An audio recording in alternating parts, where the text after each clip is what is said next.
me, Mario! Hello!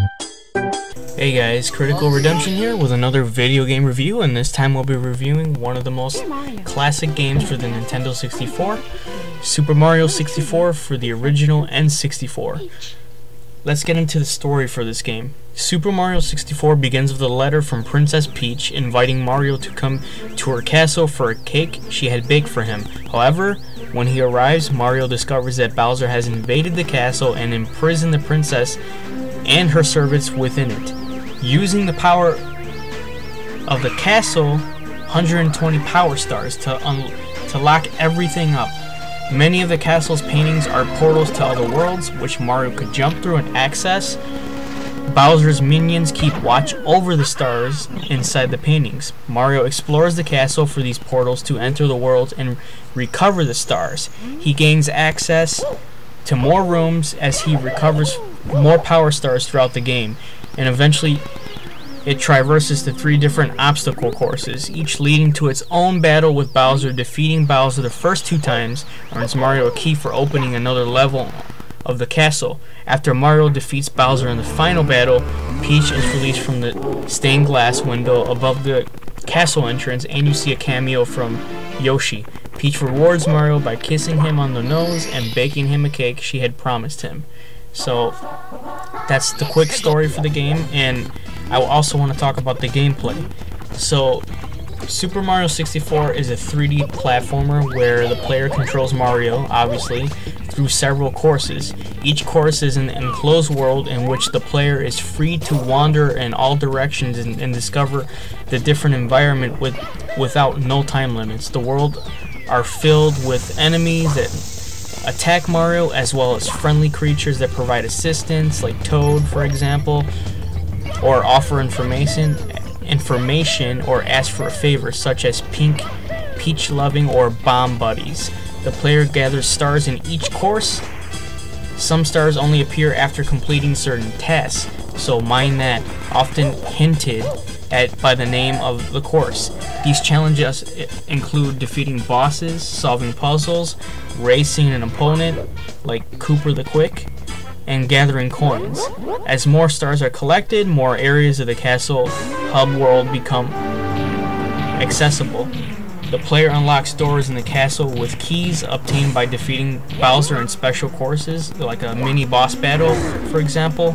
There are many hidden mini courses and other secrets to the game, most containing extra stars needed to complete the game entirely. So note, before you enter a world, you have to collect the coins around the world in order to progress through the game. One of my favorite levels is I would have to say is the winter level, just because of the mama penguin and the baby penguin. You have to bring the baby penguin back to its mama penguin. But it's kind of hard to do because there's this ice slope, and you have to be very careful. Anyways, let's get back to the review. Some courses have special cap power-ups which augmentate Mario's abilities. There's the wing cap.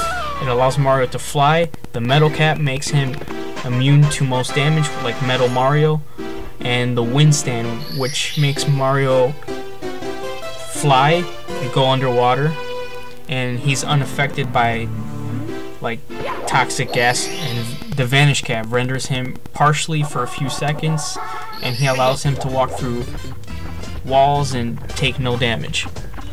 Some of the courses contain cannons that Mario can access by speaking to the Bomb Buddies. After entering a cannon, Mario can be shot out to reach a distant place.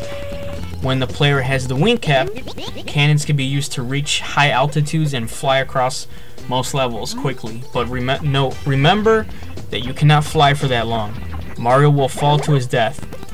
Also, Mario's abilities in Super 64 are diverse and from other different Mario games. The player can control Mario, walk, run, jump, crouch, crawl, swim, climb, kick, or execute, combining regular jump attacks. I like the underwater. It's pretty good for its time. The graphics. I told you about the plot and setting, so I want to get into the development of the game. The development of Super Mario 64 took less than 2 years. but it was reported that the producer, excuse me if I pronounce your name wrong, Shigeru Miyamoto, had conceived a 3D Mario game concept over 5 years before while working on Star Fox 64, another classic game that I will be reviewing. The design for the game, the design development began with the creation of the characters and camera system.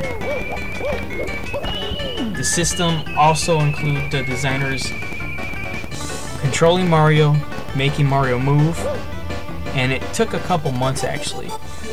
Super Mario was supposed to be an RPG-based game, believe it or not, but they decided to make it kind of an action-adventure 3D platformer, and then with 3D design. The audio, the music was composed by like veteran composer, I think his name's Koji Kondo, who used the new interpretations of the familiar melodies from the earlier games. Super Mario 64 was one of the first games in the series to feature Charles Martinet as the voice of Mario. He's legendary for voicing Mario. He's the voice Mario for over 20 years. He also voices Wario, and he started this game back in '96 when its release came out, June 23rd. Dislikes about the game. The only thing I disliked was if you stayed underwater for a certain amount of time, you would go to your death. Mario would not breathe anymore, and you would die. But I like when you come up for air, your health bar goes back up really quickly. Second thing I didn't like was the Boo level, where you have to go into the moat and find Boo and jump in his stomach. That was a pain to get into. But other than that, I really enjoyed the game. One of the best games out there for the N64, and you could also play it on the Wii. It's Wii compatible. I believe it's like 1,000 points or something. But overall, this game has been praised in the gaming press over high acclaim by many people. It's been nominated for numerous awards, Game of the Year, Gaming Media, Nintendo Power Choice, Player's Choice, you name it. Game Informer, Edge, Yahoo Games, GameFAQs, Nintendo Power, which is no longer. So, my final verdict for this game would have to be a 9.5 out of 10. Just because of the reason of my dislike. But overall, amazing game, guys. If you don't have this game in your collection, or should I say the N64 collection, get it right now. Go to your retro video game store and pick it up. This is one seller that will last forever. And it's, note, every Mario game that you buy costs a little bit, you know, it's gonna price range still to this day about $20 to $30. Just reason being because it's a Mario game, even as well as Mario Kart, Super Smash Brothers. Anything that has Mario in it is gonna cost you a lot of money. Mario Party, but this is the Mario game to go with. Best Mario game I've played. Love this Mario game and wish I had a Wii so I could play the Super Mario game, but I own a 64, so I'm happy with that. But that's about it, and just leave your comments and thoughts below. I'd like to hear what you guys have to say. And this has been Critical Redemption here, aka Cash, with another video game review retro style. Gonna leave you guys with some gameplay here. Final verdict is a 9.5 out of 10. Happy gaming, guys, and I'll talk to you guys later. Have a good one.